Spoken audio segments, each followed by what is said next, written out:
होता। तो उस समय कैकेयी एक बात कहती है, राम कितना समय लगाओगे, क्योंकि जितनी देर तुम यहाँ रुकोगे तुम्हारे पिता को उतना ही अधिक कष्ट होगा। तो उस समय श्री राम जी कहते हैं, माँ केवल इतना समय दे दो कि माता कौशल्या से जाकर के अनुमति ले आऊं और सीता को जाकर के समझा दूं। कितने वर्ष के लिए जा रहे थे? 14 वर्ष के लिए जा रहे थे। आज यदि हम 4 दिन की 5 दिन की पिकनिक पर भी जाए ना, तो 1 महीने पहले तो हमारी पैकिंग शुरू हो जाती है। वहां जाएंगे, कपड़े खरीदेंगे, नए बैग भर करके लेके जाएंगे।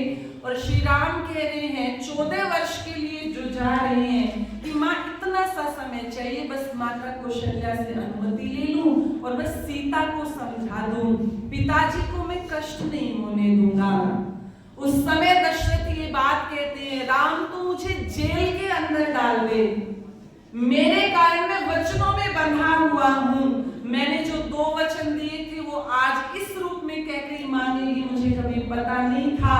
मैं वचनों में बंधा हूं तो मुझे जेल के अंदर डाल दे। उस समय श्री राम जी ने एक बात कही थी, पिताजी यदि मैं आपको जेल में डाल दूं तो मेरी संतानें मुझे जेल में डालेगी, उसके बाद उनकी संतानें उनको जेल में डालेंगी। ये तो एक परंपरा चल जाएगी। कोई पिता छाती ठोक करके किसी को वचन नहीं दे पाएगा कि मैं अपनी संतान की गारंटी लेता हूं कि जो मैं कहूंगा वो मेरी संतान मानेगी। और हम तो उस परंपरा के हैं पिताजी कि रघुकुल रीति सदा चली आई, प्राण जाए पर वचन ना जाए, प्राण जाए पर वचन ना जाए। आप राजा हैं, हम आपकी प्रजा हैं। यदि एक राजा के वचन को प्रजा ना माने तो ये जो अयोध्या की ओर प्रजा है पिताजी, वो भी आपका सम्मान नहीं करेगी। और मैं अपने पिताजी की गर्दन को झुकने नहीं दूंगा। इसलिए मैं आपकी इस आज्ञा का तो पालन कतई नहीं करूंगा। आग्नेय मोहन की माता जी बोलाशी देवी बहुत बहुत धन्यवाद। श्री राम जी गए हैं माता कौशल्या के पास में। आप समर्पण देखिए, त्याग देखिए। माता कौशल्या के पास में गए, माता कौशल्या यज्ञ कर रही थी और माता कौशल्या ने श्री राम जी से कहा, आओ राम बैठो, आसन ग्रहण करो। तो उस समय श्री राम कहते हैं, मां अब ये आसन मेरे लिए नहीं है, अभी आसन मेरे लिए नहीं है। तो कौशल्या जी ने कहा, अच्छा पिताजी ने अयोध्या का सिंहासन दे दिया तो आज ही माँ का आसन छोटा लग रहा है। तो कैसे एक पुत्र अपने पिता के दोष को गुण बना सकता है, ये हम श्री राम जी के जीवन से सीखें। उस समय श्री राम जी कहते हैं, हाँ माँ, पिता ने मुझे राजा तो बनाया है, लेकिन पिता ने मुझे अयोध्या का राजा नहीं बनाया। क्यों? क्योंकि अयोध्या का राजा तो मेरे पिताजी को मेरे लिए बहुत छोटा लगा, इसलिए पिता ने मुझे अयोध्या का नहीं, पिता ने तो मुझे पूरे वन का राजा बनाया है मां। इसलिए मैं आपसे केवल अनुमति लेने के लिए आया हूं, मैं वनों के लिए प्रस्थान करूंगा। उस समय माता कौशल्या ने कहा, राम तुम्हारे पिता ने कहा और तुम चल दिए, क्या तुम्हारे जीवन पर केवल तुम्हारे पिता का हक है? क्या एक बार भी तुमने जरूरी नहीं समझा कि तुम मेरे से भी पूछो? तो उस समय श्री राम कहते हैं, मां केवल पिता ने नहीं कहा, अगर मां ने भी कह दिया हो तो? उस समय कौशल्या जी ने पलट करके ये नहीं कहा, कौन सी मां, कहां से आ गई? 9 महीने तो मैंने तुम्हें गर्भ में रखा, मौत के मुंह में जाकर के जन्म मैंने दिया, ये बात नहीं को कही कौशल्या ने। अभी तू क्या कहा बेटे, यदि मां ने भी कह दिया है तो फिर मैं तुझे नहीं रोकूंगी। 14 वर्षों तक यहीं पर बैठ कर तुम्हारा इंतजार करूंगी। आप त्याग देखना, समर्पण देखना। देवरानी जेठानी ऐसे लड़ती है जैसे भारत पाकिस्तान का युद्ध होता हो। एक समय के लिए उनमें तो क्या पता समझौता हो भी जाए कभी भारत पाकिस्तान में, लेकिन यदि देवरानी जेठानी में झगड़ा हो गया तो पूरा जीवन निकल जाता है, पीढ़ियां बदल जाती है, लेकिन घरों में आपस में द्वेष कभी खत्म नहीं होते। ये हमें रामायण से सीखना चाहिए, ये हमें माता कौशल्या से सीखना चाहिए। सीता के पास में गए, सीता को समझा रहे हैं, सीते, मेरे पिता का ध्यान रखना, वो वृद्ध हो गए हैं। मेरी माता कौशल्या का ध्यान रखना। कैकेयी को भी कुछ मत कहना, उनका भी मैं बहुत सम्मान करता हूँ। भरत शत्रुघ्न के सामने कभी मेरी प्रशंसा मत करना, भरत राजा हैं, हम उनकी प्रजा हैं। उस समय सीता ये बात कहती है, ये जो आप प्रवचन दे रहे हो ये मुझे क्यों दे रहे हो? क्योंकि मैं 14 वर्ष के लिए वनवास जा रहा हूँ, पिता ने मुझे आदेश दे दिया है वन जाने का। तो उस समय माता सीता कहती है, तो ये उपदेश जो दे रहे हो ये मुझे मत दो, ये उपदेश आप मांडवी को दे के आओ, श्रुतकीर्ति को दे के आओ। क्यों? क्योंकि यदि आपको आदेश हो गया है वन जाने का, तो मैं आपकी अर्धांगिनी हूँ, पत्नी आधा अंग कही जाती है। जब विवाह हुआ था तो ये कसम खाई थी, सुख होगा तो भी साथ दूंगी और दुख होगा तो भी साथ दूंगी। आज ये दुख आपके ऊपर आया है पतिदेव, तो आप आगे आगे चलेंगे, मैं आपकी परछाई बनकर के आपके पीछे पीछे चलूंगी। इसलिए ये उपदेश मुझे नहीं चाहिए, मैं तो आपके साथ जा रही हूँ। एक राजा की बेटी राजा के घर में विवाह होकर के आई, लेकिन 14 वर्ष तक जंगलों में अपने पति के साथ रही। पत्नी का पता, तुलसीदास जी एक बात कहते हैं, 4 लोगों का पता, 4 चीजों का पता विपत्ति में चलता है। धर्म, कौन व्यक्ति कितना धार्मिक है, जब जीवन में उतार चढ़ाव आते हैं तब पता चलता है। धैर्य, हमारे अंदर कितना धैर्य है ये भी तभी पता चलता है जब लड़ाई हो जाए ना सास बहू की, तब पता चलता है किसमें कितना सम्मान है एक दूसरे के लिए। जब ये बोलती है तेरी माँ ने तुझे क्या सिखाया, तेरे बाप ने तुझे क्या दे करके भेजा, ये लड़ाई हो जाए तभी हमारे धैर्य का पता चलता है। मित्र का पता भी विपत्ति में ही चलता है, और पत्नी का भी पता विपत्ति में ही चलता है। जब पति के जीवन में उतार चढ़ाव आ जाए ना, जब मोदी जी ने 500 और 1000 के नोट बंद किए और उससे कुछ दिन पहले ही पति ने कहा, देखो बिजनेस में घाटा हो रहा है, तुम्हारे पास में यदि तुम्हारी कोई पूंजी हो जो तुमने बचा के रखी हो तो मुझे दे दो, मैं उस बिजनेस में लगा के उसको उठा लूंगा। तो क्या कहती है, पैसे? किस दिन तुमने मेरे हाथ पे 500 और 1000 के नोट रखे थे? मेरे पास तो जहर खाने के भी पैसे नहीं है, कहां से लाऊं मैं पैसे? और जब मोदी जी ने रात को 8 बजे घोषणा की कि 500 और 1000 के नोट बंद हो जाएंगे, तो माताओं के पास निकल रहे हैं, किसी के पास 2 लाख, किसी के पास 5 लाख, इतने कि अकेली तो क्या पूरा गांव जहर खा ले, इतने पैसे निकल रहे हैं। तो ये पत्नी का पता भी विपत्ति में ही चलता है, वो कितना साथ देती है, साथ में चल पड़ी है माता सीता। मैं बहुत लंबा प्रसंग नहीं करूंगी, ये मैं आपको जो रिश्ते हैं उनमें त्याग कितना है, पिता का त्याग है, माँ का त्याग है, बेटे का त्याग है, पत्नी का त्याग है। और जब भरत और शत्रुघ्न आ रहे हैं, क्योंकि वो अपने ननिहाल गए हुए थे, और इसी बात ने ही कैकेयी के मन में मंथरा ने बीज रोपा था, तू जो इतना विश्वास दिखा रही है, मुझे ये बता कि यदि राम को राजा ही बनाना था तो फिर भरत को ननिहाल से बुलाया क्यों नहीं गया? ये योजना है, ये योजना है, मुझे तो क्या फर्क पड़ता है, मैं तो तेरे साथ में दासी बनकर के आई थी, चाहे भरत राजा बने मैं तो भी दासी हूँ, राम राजा बने तो भी दासी हूँ, मेरा कोई प्रमोशन नहीं होना, मैं तो दासी की दासी ही रहने वाली हूँ। तू अपना सोच, यदि राम राजा बन गया, कौशल्या रानी बनकर के रहेगी और तू मेरी तरह दासी बनकर के रहेगी। इसी बात ने वो फूट का बीज कैकेयी के दिमाग में बो दिया था। भरत आए, अपनी माता कैकेयी के पास पहुंचे, तो कैकेयी को तो लगा था बहुत खुश होगा, लेकिन इतनी गालियां वो अपनी माँ को देते हैं। माता कौशल्या के पास पहुंचे, माता कौशल्या ने कहा, भरत यदि तुम्हें राज चाहिए था तो तुम मुझे एक बार बोल देता, मैं राम को कहती, राम 1 सेकंड नहीं लगाता इस राज्य को छोड़ने में, मेरा राम मेरे से दूर तो ना होता। उस समय भरत को लगा था हाँ माँ के मन में कुछ और बात चल रही है। उस समय भरत कहते हैं, माँ यदि मैंने भैया राम को वन भिजवाया हो तो मुझे वो पाप लगे जो पाप सूर्य उदय होने के बाद कोई व्यक्ति सोता रहता है। यदि मैंने भैया राम को वन भिजवाया हो माँ, तो मुझे वो पाप लगे जो पाप संध्या और यज्ञ ना करने वाले को लगता है, मुझे वो पाप लगे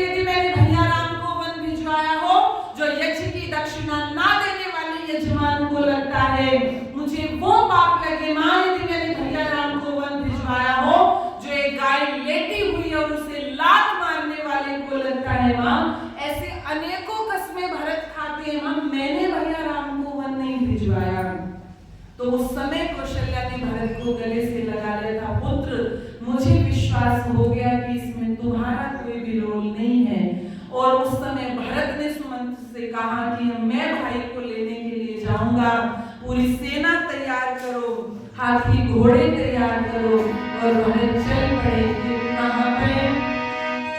भरत चले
आदरणीय श्रद्धेय अत्तर सिंह जी आगे सुहासना से वो 500 रुपये देकर के आशीर्वाद देने धन्यवाद।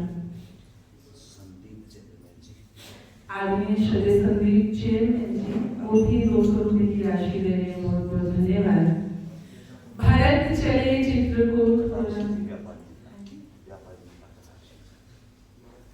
व्यापारी मंडल से आदरणीय कटार सिंह जी राशि दे रहे हैं, बहुत बहुत धन्यवाद। भारत चले चित्रकूट हो रामा, आदरणीय माता जी का बहुत धन्यवाद। भारत चले चित्रकूट हो रामा, राम को मनाने भाभी सीता को मनाने। और जब चित्रकूट पहुंचे थे तो लक्ष्मण ने देखा था पर्वत की चोटी पर चढ़कर के कि धूल उड़ती दिखाई दे रही है।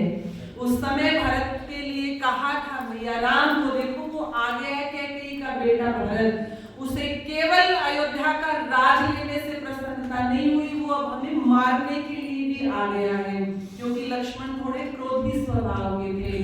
कहा भैया आप अंदर चले जाइए, भाभी को अंदर ले जाइए, इस भरत को तो मैं देखूंगा। और जब लक्ष्मण को इतने गुस्से में देखा तो उस समय राम ने बात कही थी, लक्ष्मण पहले तो तुम शांत हो जाओ और देखो भरत तो साधु है और माता कैकेयी के लिए कुछ नहीं कहो, क्योंकि यदि माँ कैकेयी ना होती तो मुझे भरत जैसा भाई कहां से मिलता। मैं अपने संपूर्ण ऐश्वर्य को त्याग सकता हूँ लेकिन मैं अपने भाइयों को नहीं त्याग सकता। मैं सीता का भी त्याग कर सकता हूँ लेकिन मैं अपने भाइयों का त्याग नहीं कर सकता। इसलिए भरत के लिए इतने कड़वे शब्द मत कहो। आप पूरी रामायण को पढ़ जाना, पूरी वाल्मीकि रामायण को। जिस माता कैकेयी के कारण श्री राम जी को इतने कष्ट उठाने पड़े, एक कटु शब्द कभी श्री राम जी ने माता कैकेयी के लिए नहीं कहा था, एक कटु शब्द। और आजकल के बच्चे जिस माँ ने जन्म दिया, जिस पिता ने हमारा पालन पोषण किया, उस माता पिता के लिए कह देते कि तुमने हमारे लिए किया ही क्या है, वो कह देते हैं। लेकिन इस माँ ने जन्म भी नहीं दिया था, कभी श्री राम जी ने उनके लिए भी कटु शब्द नहीं बोला। विचार करना, चिंतन करना। और जब भरत पहुंचे तो वो आपस में मिले हैं।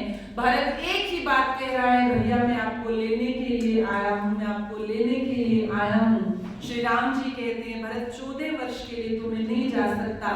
और जब भरत वहां पर बिल्कुल ही अनशन करके बैठ गए, धरना देके बैठ गए, मैं तो हिलूंगा ही नहीं, तो उस समय श्री राम जी ने कहा था भरत ठीक है, तुम चाहते हो मैं 14 वर्ष के लिए जो यहाँ पर आया हूँ, ये तुम चाहते हो कि मैं अयोध्या का राज करूं, ठीक है, मैं उस अयोध्या के राज्य को स्वीकार करता हूँ।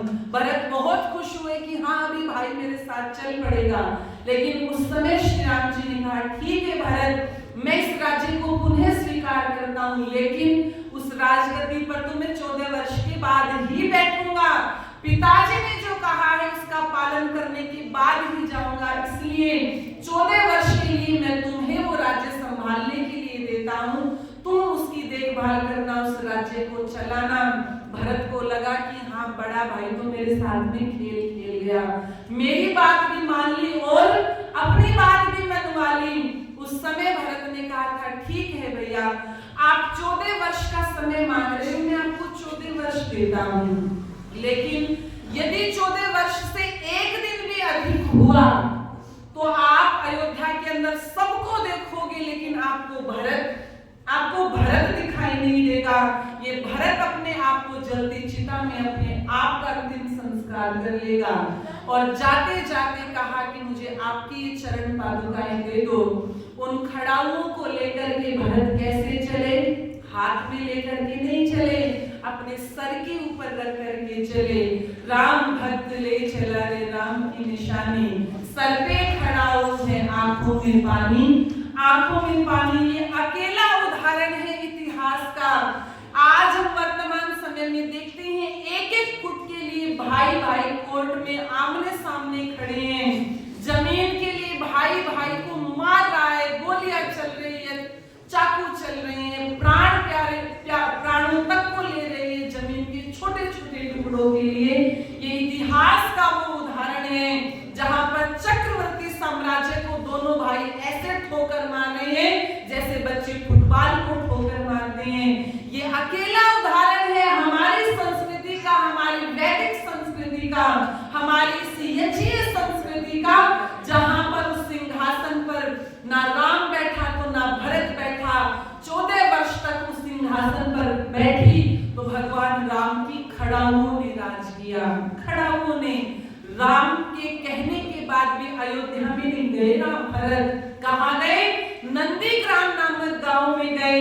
और जैसे वस्त्र श्री राम जी ने पहने थे वैसे वस्त्र भरत ने पहने।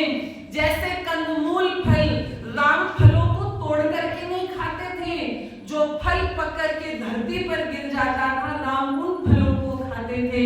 जैसे राम धरती पर सोते थे, भरत धरती पर नहीं सोया, धरती के नीचे भी एक गड्ढा किया, कहा कि धरती पर तो मेरा भाई राम सोता है, मैं उनके बराबर कैसे सो सकता हूँ, जमीन में गड्ढा करके सोए। और जब 14 वर्ष हुए ना, तो श्री राम जी ने हनुमान जी से एक ही बात कही, हनुमान एक बार अयोध्या में जाना और भरत का चेहरा देखना। 14 वर्ष का समय बहुत होता है, मुझे लगता है कि भरत जैसा त्याग नहीं है। यदि थोड़ा सा भी तुम्हें ये लगे कि भरत बहुत प्रसन्न है अयोध्या के राज्य को प्राप्त करके, तो मुझे आकर के बता देना। हनुमान जी अयोध्या में गए और अयोध्या वासियों से पूछा कि राजा भरत कहाँ रहते हैं। तो अयोध्या वासियों ने कहा राजा भरत, कौन राजा भरत? तो हनुमान जी ने कहा कि अरे दशरथ के पुत्र राजा भरत कहाँ रहते हैं। तो उस समय लोगों ने कहा ये मत पूछो राजा भरत कहाँ रहते हैं, ये पूछो साधु भरत कहाँ रहते हैं, महात्मा भरत कहाँ रहते हैं। अरे भरत ने तो 14 वर्ष तक इस अयोध्या में कदम ही नहीं रखा, वो तो नंदीग्राम नामक गांव में जाकर के रहते हैं। और जब वहां गए तो देखा कि बड़ी बड़ी जटाई बनी हुई है, साधुओं जैसा वेश बनाया है और क्या कर रहे हैं, चिताओं के लिए लकड़ियां इकट्ठी कर रहे हैं कि यदि मेरा भाई नहीं आया तो मैं अपने आप को स्वाहा कर लूंगा। हनुमान जी दौड़े दौड़े श्री राम जी के पास गए कि यदि अपने भाई को देखना चाहते हो तो जल्दी से जाकर के अपने भाई को बचाओ, क्योंकि वो अपनी अंतिम क्रिया की तैयारी कर रहा है। ये त्याग, ये समर्पण इस देश के अंदर था। उनके पास ही खड़े थे श्री राम जी के पास ही विभीषण, श्री राम जी के पास ही खड़े थे सुग्रीव, क्योंकि विभीषण को भी उनके भाई रावण ने निकाल दिया था दुष्कार करके, और सुग्रीव के साथ भी उनके भाई ने सही नहीं किया था। वो रो रहे थे कि एक तो ये भाई भाई जो एक दूसरे के लिए मर मिट रहे हैं, एक हमारे भाई थे जिन्होंने हमें दुष्कार करके निकाल दिया था। ये हमारा यज्ञ जीवन रहा, ये इधर न ममता की भावना रही। परिवार के अंदर यदि हम स्वर्ग चाहते हैं, हम उस वैदिक संस्कृति को जिलाना चाहते हैं, तो ये त्याग, ये समर्पण लाना पड़ेगा। जब त्याग रहा, समर्पण रहा, तो रामायण बनी। और उससे आगे जब आप महाभारत की तरफ चले जाते हैं, दुर्योधन से यही तो कहते हैं ना कृष्ण की दुर्योधन केवल 5 गांव पांडवों को दान में दे दो। तो उस समय दुर्योधन कहता है कृष्ण 5 गांव की बात करते हो, सुई की नोक जितनी भूमि पर टिकती है इतनी भूमि भी पांडवों को मैं बिना युद्ध के नहीं दूंगा। महाभारत का युद्ध हुआ, अकेले दुर्योधन के कारण पूरा परिवार छिन्न भिन्न हो गया। आज तो घर घर में दुर्योधन है, घर घर में शकुनी है, घर घर में मंथरा है, तो ये परिवार कैसे बचेंगे। तो आओ हम अपने जीवन को यज्ञ में बनाते हुए चले। बस चंद पंक्तियां कह दो। जिसका ना हो यज्ञ में जीवन, क्या उसकी जिंदगानी, छोड़ के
अपने परिवार, अपने घरों के अंदर ये त्याग, ये सहनशीलता, ये सबका हम वातावरण बनाएं। आपने बड़े ही धैर्य और श्रद्धा से सुना है। मैं आर्य समाज के समस्त पदाधिकारियों का और पूरी व्यापार मंडल का जो इतना सुंदर मकर संक्रांति का कार्यक्रम करते हैं, आदरणीय वीरेंद्र आर्य जी का सभी